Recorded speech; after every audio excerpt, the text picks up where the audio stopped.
This week on the Full-Time Flippers Reselling Podcast. Again, I was salutatorian, and I didn't really, delve into that, field. But my colleagues and I would probably concur that that's what that machine is used for. Hi, I'm Chad the Quirky Picker. I'm a full-time reseller from Lancaster, Pennsylvania. Hi everyone, I'm Denis the Free King Flipper. I'm a full-time reseller from Cape Cod, Massachusetts. Join us each week as we discuss life as a full-time reseller. We will share our experiences, both the good and the not so good. Learn from our expertise and our mistakes. From sourcing to listing to shipping, Customer interactions, we will cover it all. this is the Full-Time Flippers Reselling Podcast. Welcome to the Full-Time Flippers Reselling Podcast. I am Chad the Quirky Picker, and I'm here with my co-host. Denis the Free King Flipper. Hey, Denis. How was your week? Another solid week. I know you guys have been listening, and you know that I did that awesome clean out, and I've been getting all of the sealed media, video games, CDs, DVDs, VHS, and the majority of the stuff I have sold this week has all been from that haul. It's amazing. And it's just occurring to me now as I'm talking about it, and I'll ask you what you think. When you get a big haul like that, do you still do your same routine and your same sourcing routine, even though you know that I've got like 1,000 items in the other room? It almost makes me kind of lazy. Like, I really don't need to go out. I really don't need to go find stuff. And so I fought that urge to not go out. And I went out Thursday, and it was on my Instagram. As soon as I walked in, there was a box of all Wii games, video games, everything for $5. Wow. $5 for a box with the system and the controllers. And there was like 2 Mario games and a Wii Sports game. So I've already sold all of that. I think like $85 on this. I haven't even sold the system yet. That's because I got up out of bed and I went to this little thrift store at 9 o'clock in the morning instead of saying, I don't even need to go out. We talked a little bit off screen that I spent a lot of money today at a great estate sale. And I'm like, I almost don't want to go out tomorrow and be tempted to buy more, but you just never know what you're going to miss out on. But I with the holiday coming up, I almost would prefer to go to my warehouse and pack up items and ship. Otherwise things aren't going out to Tuesday. But I have the fear of missing out on something good. Yep. But yet, man, when you spend so much money on one day, it's just like, I really want to recoup some cost, put money in my pocket before I go out and spend again. I haven't had the luxury of your amazing yard sale weekends. So this is the first one. I think I showed you this a little earlier, but that's my list. There's like 15 yard sales on this, and most of them are neighborhood sales and multi-families and all that. So no matter what, I'm going. Yeah. I'd rather go and not find anything and come home versus stay at home and just have that, oh man, what did I not get today that I should have?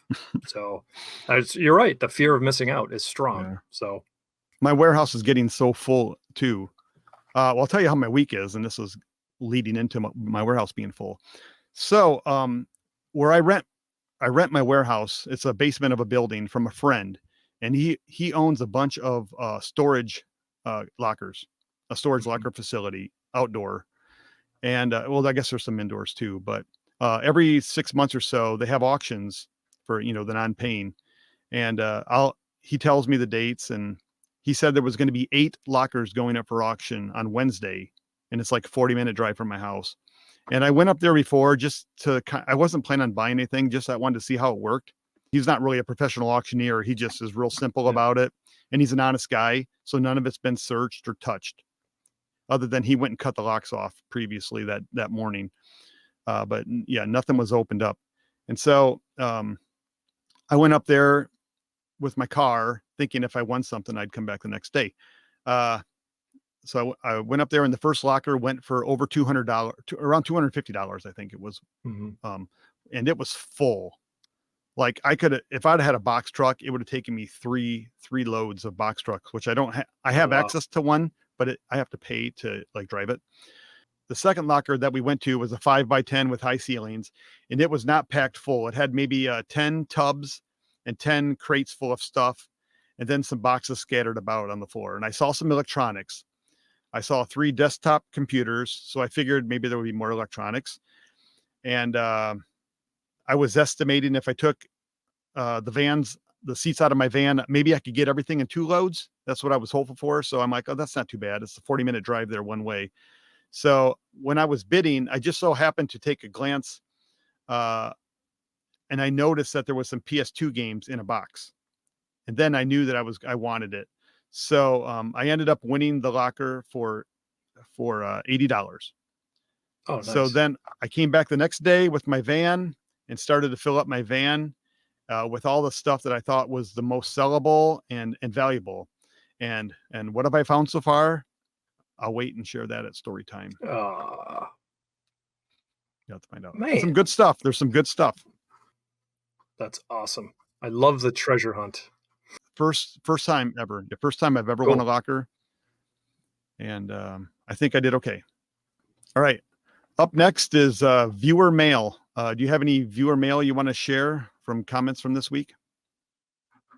Yes. And actually, we got a whole bunch of comments. This one's from Fisher Flips, and this was relating to an item that came back. I think it was your item that came back, and it was not as described. Yeah, I sold an item that was new when it came back. They opened it. Opened and new. So Fisher Flips says eBay allows you to use the 50% refund to the item when it comes back not in the same condition. So you have seller protection and will not receive negative feedback. The 50% refund is just on the cost of the item and does not include shipping. So thank you for that, Fisher Flips. And Fisher Flips hopefully is interested in coming on the show one of these days. He expressed interest, so we'll see how our schedule is, and maybe we can get you in there. But thanks for the comment. Yep. I'm just going to read one from Justin, the Susquehanna Picker. He has a podcast as well called The Ridiculous Reseller Rendezvous with a couple buddies, and they're all local to me. So when they start talking about places, I know what they're talking about. It's just kind of fun for me to listen. And they do games and silly stuff too. But anyhow, he was commenting on your sealed video game. He said any sealed cartridge game is going to be good. Really, anything new sealed in any category always holds some value. And I mean, that's mostly true. There might be some exceptions to that. I was at an estate sale today and I picked up some sealed video games, Windows 3.1, Windows 95 games. I want to share those next week once I get a chance to go through them. It was a great estate sale. One of my favorite estate sales of all time, actually. I didn't buy as much as I have in some other estate sales, but it was fun to just go through and see the stuff that they had was right up my alley on what I like to buy. Perfect. So Dennis, I have a new segment that I want to start today, and we'll do this maybe from occasionally, maybe not every week, but it's a game most people know. It's called Two Truths and a Lie. You tell 2 truths about yourself and you tell 1 lie about yourself, and they all kind of, or all have to be maybe a little unbelievable, but the other person has to guess which one is the lie and which 2 are the true statements. So you want me to start, or do you want to go first? Go for it. All right. Here's 3 things about me, but only 2 are true. Number 1, I have only been in one other country outside the United States in my entire life. Number 2, I personally know 8 people who have been arrested for various crimes. And number 3, I have lived in over 20 homes in my life. Oof. Do I need to repeat them? No, I'm down to just 2, and I'm trying to figure out which one is true and which one is not, because they're both pretty outlandish. Well, the last one was what? 20 homes? I have lived in over 20 homes in my life. Yeah, that's not true. Is that what you're going with? That's the lie. Okay. Yep. Final answer. The lie is I have only been to one other country outside the United States in my entire life. I have been to, I think my wife and I are tied. I think each one of us we've been to 22 countries. I So, would not have guessed that. yeah. Well, I got married late in life. So as a single Yeah. person, I have traveled a lot. Been to Asia, Thailand, Burma, over in Europe. I've been to like Wales and the Okay. UK and France, Germany, Switzerland, Luxembourg, Belgium. Been to South America, to Caracas, and I've been all over Central America. So Canada. I do know 8 people. So I'm surprised you thought that was true. That you didn't think that was a lie. I know You 8 people said- who have been. Have I You mentioned said that before? something a bunch of episodes ago about Okay. somebody, and I'm Uh, like, okay, I'll scratch that one off. And then Yeah. I'm like, maybe, I don't know. Maybe he's never left the country. I don't know. Maybe he's only been Yeah. to like Canada and here Yeah. or something. I don't know. That's good. You So, got me. I mean, Mine's I not have- as good. Yeah. Well, I mean, I've lived in over 20 homes. I lived in 6 homes by the age of 6. And Oh, my wow. dad is not in the military. I was just my- going to ask you that. Yeah. My dad flips homes. So he would build a house, we'd live in it for a few years, and he'd sell it. Yeah.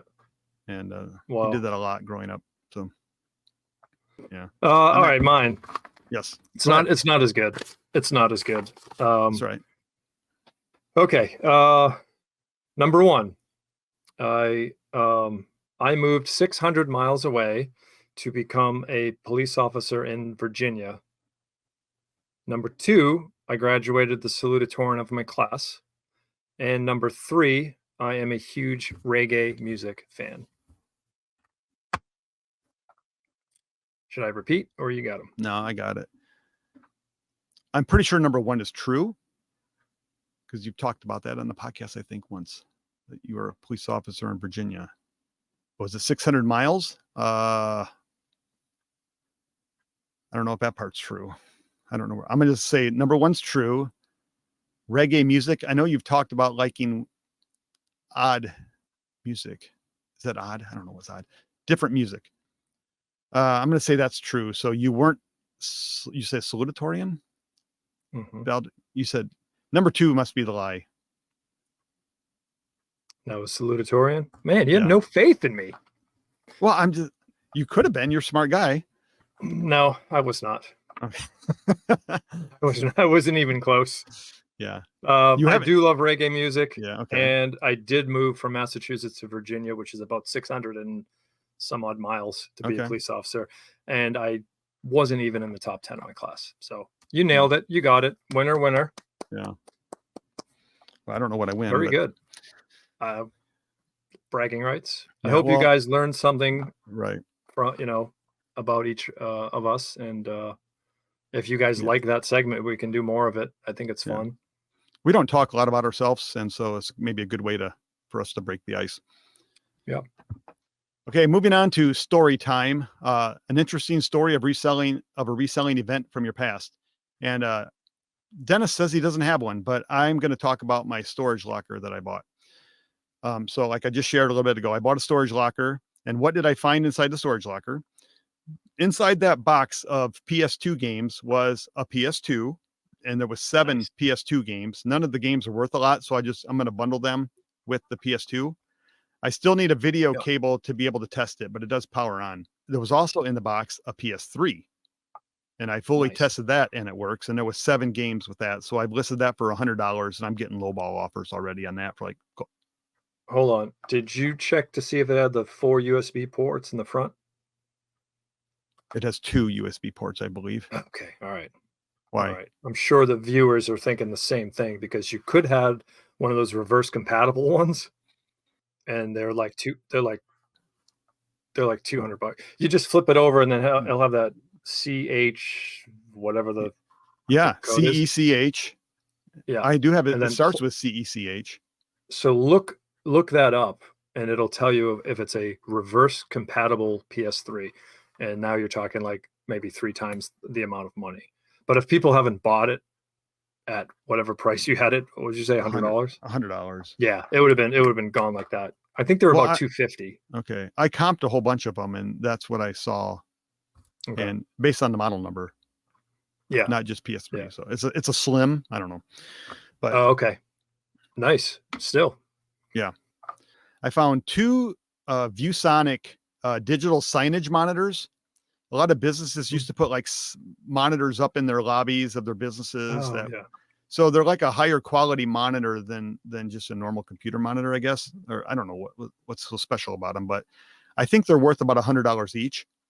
And then I found two KIP control panel touchscreens. Now I'm going to share my window here. And this is basically what I found. So if you can see the prices there, these are solds in the last year. One sold for $299, one sold for $250, and then I don't know what that thing is on the bottom. It's something with KIP, but it's not the same thing. So $299 and $250. Yeah. There's none for sale. Wow.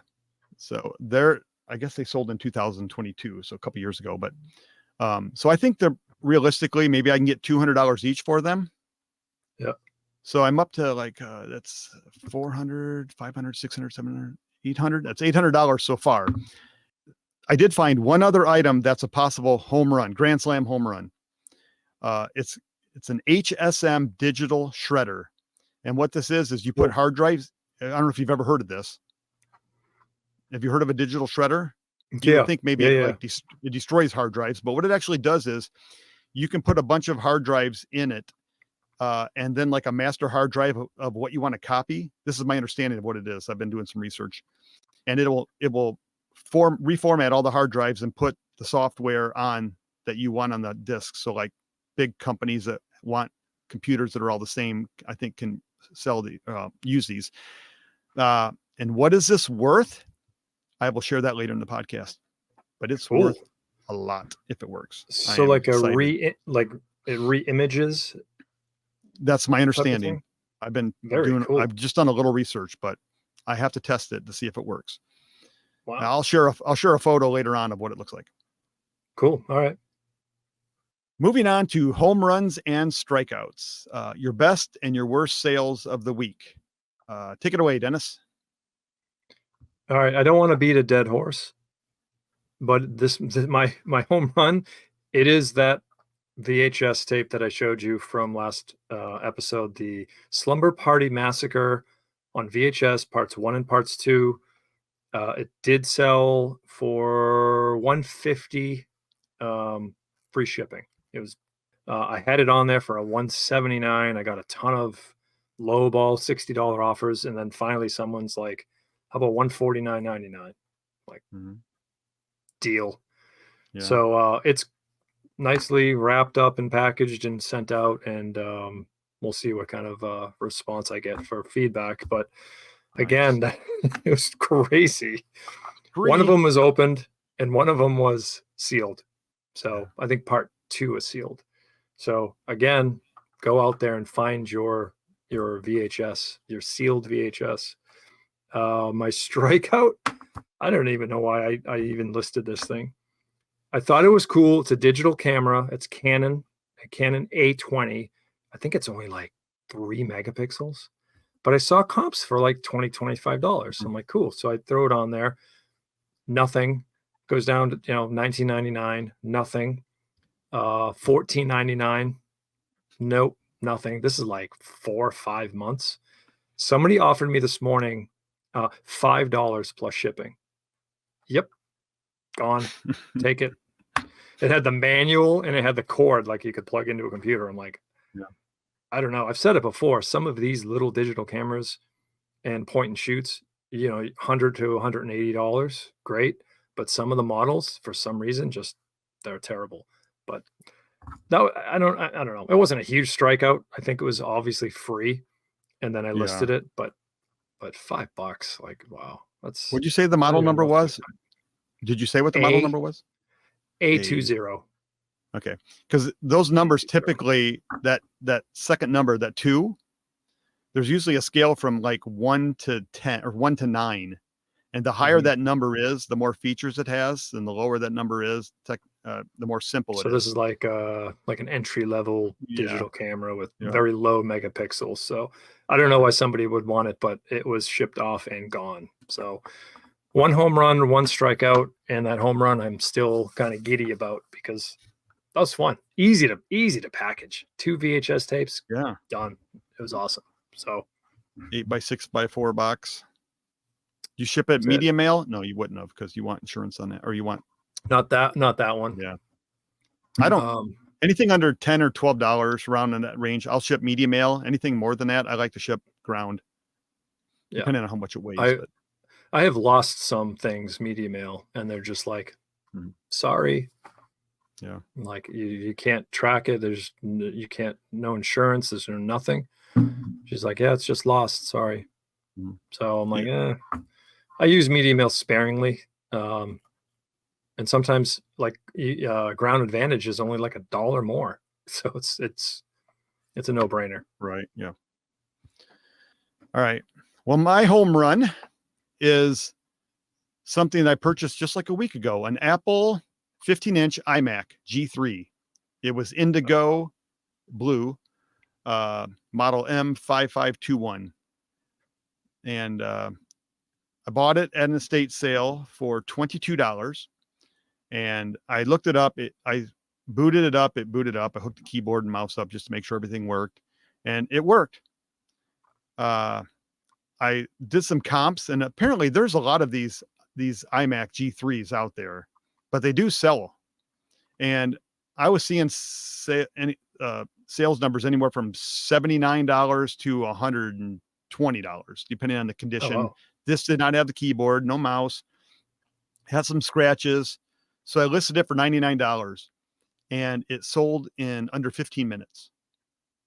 So I'm guessing I priced it a little bit too low, or there was something about it that made it worth more and I didn't know it. But I can't complain with the profit margins there, 22 into 100 plus shipping. But maybe I could have gotten more, because when something sells that fast, you have to ask yourself, what did I do wrong? So I have a picture here of this iMac real quick. I'll just show you what it looks like. It's hard to take a photo of a screen, but as you can see, it's a little, I don't know if you can see that clearly, but it's scratched up. But this is what these iMacs look like. They're all in one computers. Right. And yeah. These are the ones that came with all different colors. You could get orange and red and green. Yeah. Okay. I know. I think I've sold a green one in the past. Cool. So how would you ship something like that? That's a good question. I ship it like I do any other little TV, 13-inch television or whatever. I have a bunch of thick bubble wrap that's made for my father-in-law gives me it, because car parts are wrapped in this bubble wrap, so it's indestructible. I'll wrap it all the way around on all four sides, and then I'll measure it to see what size box I need after the wrap's already on it.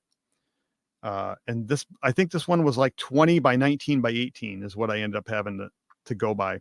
So I had a box that was like 40 inches long, and I resized it to make it 20 by 20 or 21 by 19 or something. I could do whatever I wanted to.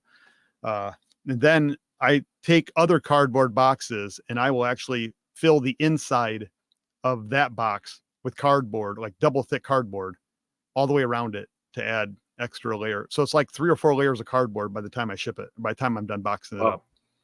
That's typically how I would ship that. And it weighed 30 some pounds, almost 40 pounds. Okay.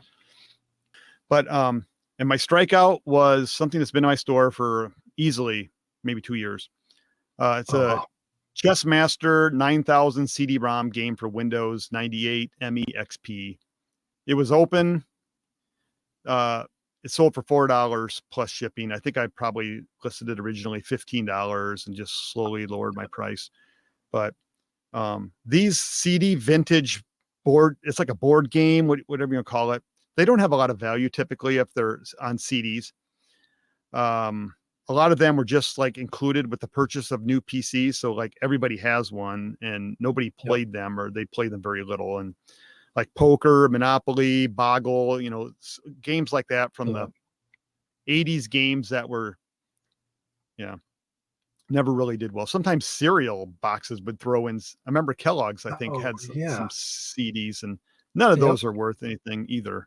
So, I typically, when I look at software for computers, if it's just like basic chess games on CD-ROM for Windows XP, this was one of those games last week I almost just took out of my store to take to Goodwill, and I left it in for another week and it sold.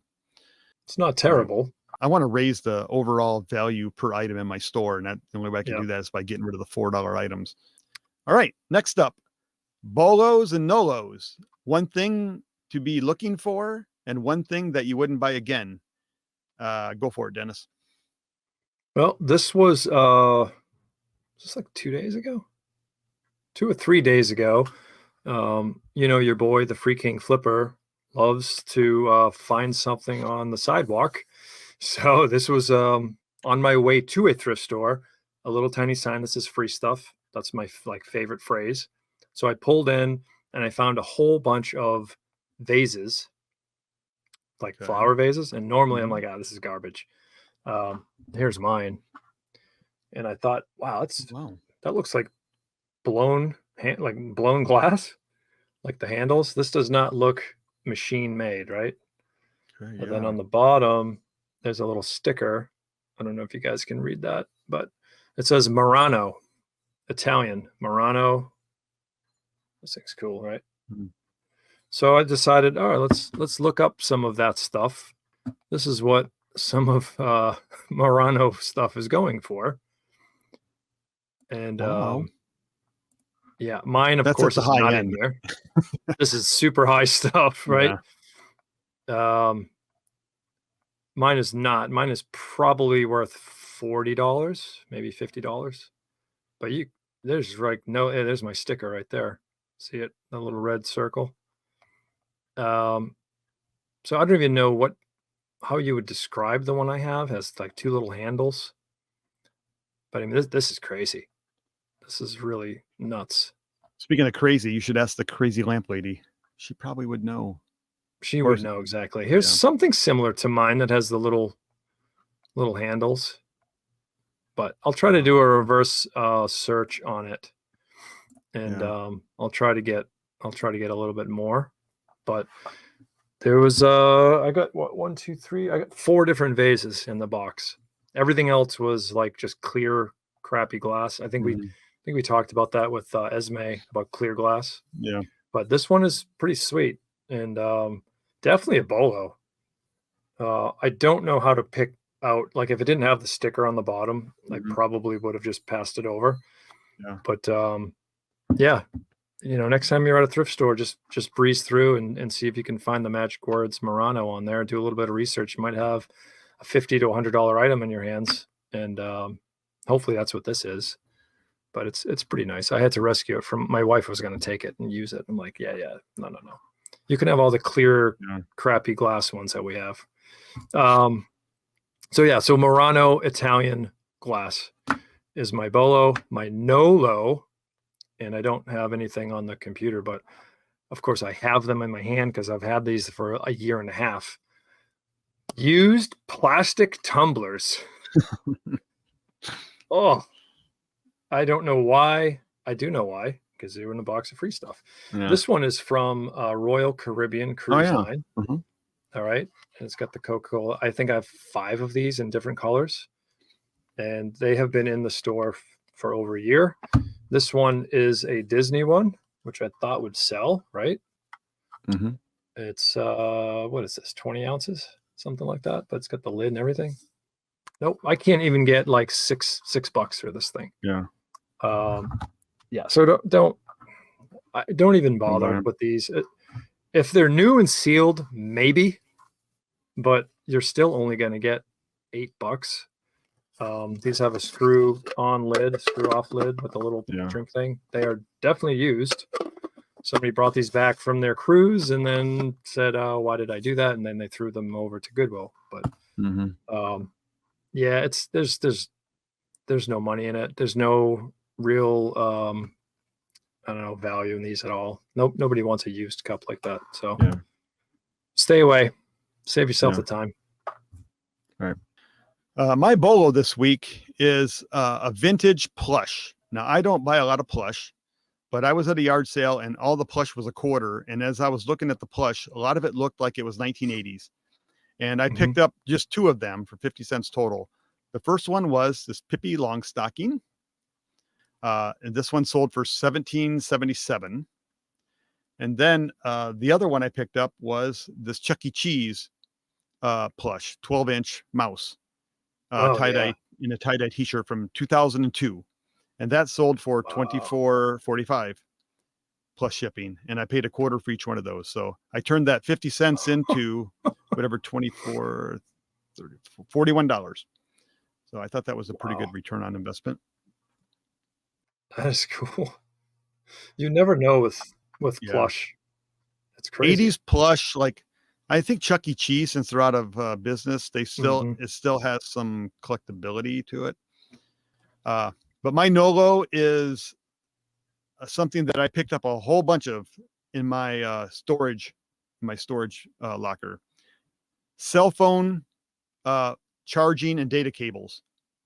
There was like several tubs full of that kind of stuff, especially micro USB. All that stuff, you can't give it away, and like micro USB is like almost phased Yeah. out completely. I see them everywhere, and if I get them, I'm gonna throw them all straight in the trash. I'm not even gonna like put them in a lot of 50 or anything like that.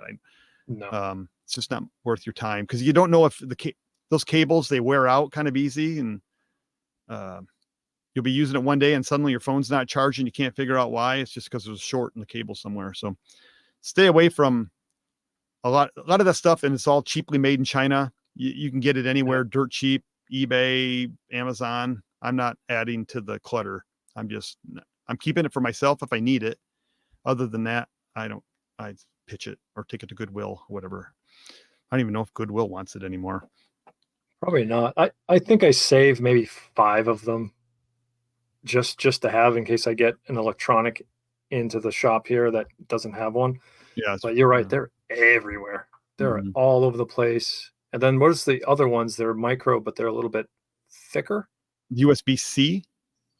No, Oh, it's I know what definitely you're talking about. micro. It's but the USB. Yeah, they're like 6 pins across the top and 5 across the bottom or something. Yeah.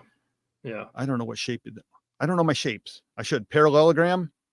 That's a Kind of shaped like trapezoid. It's shaped. Yes, it's shaped like a trapezoid. Yeah. Yeah, those Hey, come in handy once in a while. Salutatorian. Come on. I knew that. Right. Yeah. You know your shapes. Yeah. My son does too, and he's 3. So All right. You're getting snarky. yeah. Snarky. Love being snarky. Moving on to customer service. Talk about your most interesting customer interactions from the last week. Tell me what you have, Dennis. This is an international buyer who wanted, what did he say?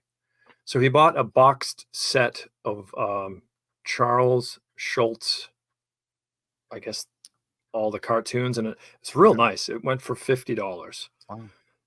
And he wanted me to change the address. And I looked at it and I said, well, you're international. I said, the address that I have is for me to send it to the eBay's, the global ship that unit, their warehouse. I said, I can't change it from here. You're an international buyer. He's like, oh, okay.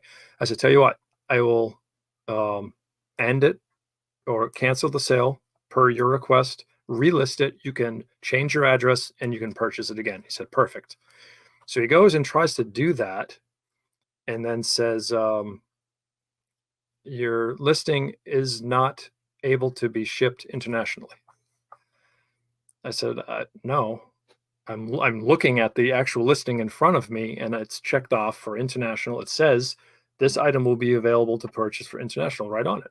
He goes, well, I'm on the phone with eBay's customer service and they are saying that you need to change it. I said, no, that's not how it works. I'm already enrolled in the program. I said, in fact, I canceled the sale and all I did was relist it. I didn't change anything. So if you were able to buy it before, you should be able to buy it now. This went on for 2 hours and just the constant messaging. And I said, look, you can change the address wherever you want. I will ship it there. If it's in eBay's international shipping, I think it was going to UAE, United Arab Emirates. Mm-hmm. And I'm pretty sure we shipped there. So I said, I don't think there's a problem. He got so fed up at the end of the night that he changed his address to a California address and said, You can send it here. My family's in California, and you can just send it there. Okay. So it was a valid address. He bought it. He paid right away, and I shipped it out the other day. So we'll see what happens. But I just heard another podcast. I can't remember who said it, but they were just talking about this exact same scenario where somebody is international and they sell something to somebody. You send it to an address in the United States, and then it gets forwarded on to their country from that address. And what they do then is they'll come back to you and tell you that something happened to the package. It was damaged, and they want a discount. Mhm. And you're obviously not going to want to pay for the return, because if it's damaged, right, you would technically, they're going to say item not as described. Yeah. You're not going to pay for the return, so you're going to give them the discount. But this is a scam, and apparently some people went in and was looking at feedback of these people, and like they had positive feedbacks, but a lot of negative comments in the positive feedbacks. Mhm. So I don't know. I mean, it's Yeah. going to California, and then whatever they do from there I'm out of it, you know? but it's It's- not going to it's- global shipping program in California. No, Right. this is yeah. it's domestic. Okay. So if they do come back to you and say it's damaged, tell them, and they want to return it. This is what the person in the podcast said. Tell them that you know somebody in that exact same city where they live. And would you be willing to meet up with them and then make the exchange there? And once they have it in their possession, I will give you your money They'll back. refund you, And and then they'll say, And- "Oh, hell no." yeah, Oh, wow. that's what this Well- person did, and it worked. So I can't remember who did that. It was just I just heard it this week on a podcast or on don't know. YouTube. So But I'll let you know. I'll let you know what happens with it. sure. All right. Well, I had a buyer from the UK. He won a power transformer for $25 plus shipping. And he asked me if I could come. Well, I mean, I don't know if he had paid yet. He must have bid, but didn't pay. He asked me if I could come down on the price a bit since the shipping was going to be so high. And I said, well, what is it charging you for shipping? And he said $75 on a $25 item. It's like a vintage piece of electronics from, I don't know, the 50s or something. So I checked on Pirate Ship how much. He gave me his home address, and I said, let me check to see how much it would be for me to ship directly to you. And I looked it up on Pirate Ship. It was $75 as well. So it was the same cost. Huh. Now, I don't know if he was paying $75 in addition to paying my shipping to Illinois, because that's where all my stuff goes, to the global shipping hub in Illinois. But he said, just go ahead and ship it through the global shipping program. Because that way, I said, I prefer that because I'm protected and he's protected as well. Like, Right. it's way easier for him to get his money back and for me to not have to give the money back. So he went ahead and bought it. But I thought that was interesting that it was the same amount of money. So the global shipping program, I wonder if they just use like a calculated rate based on current postal rates and determining how What- much to charge a person. So you're saying it's going to Pennsylvania to Illinois. I do Illinois too Yeah. because I'm on the East Coast. Okay. Yeah. So what you would see would be your price to pay, or he pays, whoever pays it, would Yeah. be from PA to Illinois, which Mhm. $75? No. That was like $15 or so. Oh, He's okay. telling me Yeah, that eBay is going to charge him $75 through the global shipping Correct. program. And it's going to Absolutely. cost me $75 to ship it to him directly. Same price. yeah. So eBay's really not making a ton of money on that at all. I mean, Right. Yeah. Except for the fact they're getting bulk rates on the shipping. Because I'm Right. sure they're filling up a container to go to the UK. Right. And then it all goes over at once. Or maybe Europe. I don't so know. if how that you works went exactly. from Pennsylvania to the UK, it's $75. Instead, it's going from Pennsylvania to Illinois to the UK. Yeah, right. So add the 15 plus the 75, but I mean, it's Yeah. anyway. So he Well, he paid didn't it. tell me. Yeah. He didn't tell me if those were separated or not, but I'm assuming he didn't include the $15 it was going to cost me to ship it to Illinois. Right. So I just thought that was interesting. I didn't know how much they jacked the price up, but apparently maybe they keep the same rates and then they just get the discount on the quantity. So Probably. it's that part of the show, Dennis. Time machine. Travel back to a specific year. What would you buy in that year to resell today? And we do a different year each week. I chose the year 2002 just because we haven't done that year yet, and I thought it was an interesting year. Did you find anything interesting in that year, Dennis? Yeah, and believe it or not, it's not a toy, because that was my theme throughout the whole thing. And I said, let me see if I can find something a little more odd. And this I have no idea why I found this or chose this. Let me bring this up real quick. Euros. 2002, specifically that date or that year, 2002 euros. And what my brief research has been telling me is very small production run. This one here is a huge, huge bolo. It's the Leonardo da Vinci. This one is, it's a minting error, so that's why it's so much. But a lot of these are just regular money. Like here's a Ireland euro from 2002 with an error on there, $700, paper money. Rare. For some reason, this one's rare. It's an Italian coin. Another one. So if you have, so it's not just limited to one country. No, it's a whole bunch of different ones. Now I think I have a stack of euros somewhere. I gotta go look through them. But yeah, you'll come across these. Sometimes you'll get these as change by mistake. A 50 euro coin from Germany from 2002. Wow. Is almost $300. Like what? So I think you're looking for specifically misprinted euros.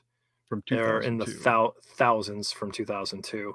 I did see a couple that were just low circulated numbers, like they only made 5,000 of these coins or 8,000 of these coins.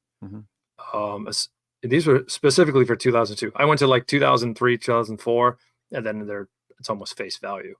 Okay. But for something to be worth that much, that's a huge difference. Yeah. So I'm going to do a little more research on it, but euro coins from 2002. There's some gems in there. It seemed to be a lot of them.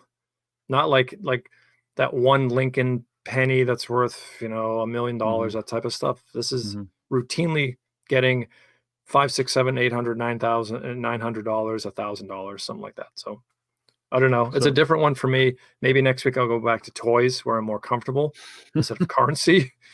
But that's what I have. Yeah.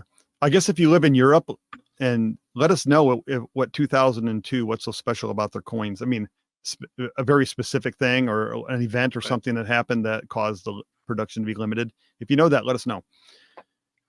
Well, if I'm traveling back to 2002, this was a hard year for me.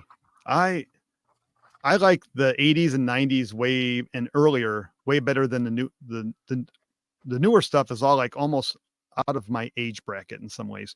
But a couple things that I came across that have really good value is a Yu-Gi-Oh card called the Blue Eyes White Dragon First Edition card. Let me show you what that looks, or let me see if I can bring up what it looks like. This is what it looks like. And this is a 10. So obviously graded cards are worth something, but look at the prices. You got $80,000, $34,000, $29,000, 25, 15, 15, 14, 12. And I'm scrolling down the list of the first 50 and you're still over $5,000. So wow. I don't know how many of this they made. Maybe I do. Did I? Limited edition, whatever that limited edition is. There's a lot of them that have sold in the last 3 years. I guess I'm looking at 3 years worth of data here, but there's a lot of money in Yu-Gi-Oh cards, which I don't collect. And I would look at this thing 100 times and pass it over. But apparently I'm going to be looking for this particular card. So I'm going to complete my story that I shared earlier about a really home run item that I found in my storage locker. If it works, I haven't tested it yet, but it has the potential. It's from the company's called HSM, and it's a digital shredder. And I do have, I can bring it up here. There's two of them that have sold. One has, and this model number is this is the DS200. Mine's a DS 800. So like 8's higher than 2. So it's got some more features that this one doesn't have. But here's a close up of what they look like. This is a digital LCD. And then it's got these bays across the bottom. I don't know if you can see my cursor moving on the screen, but Yes. I think you put a hard drive in each bay and then it makes copies of it. If I'm wrong and it Super actually cool. shreds it, then I'm sorry, but lost my window. So as you can see, this one sold for $1,700. This one, here, this one has the screen and it has, the bays are empty. So there's like drawer fronts on these.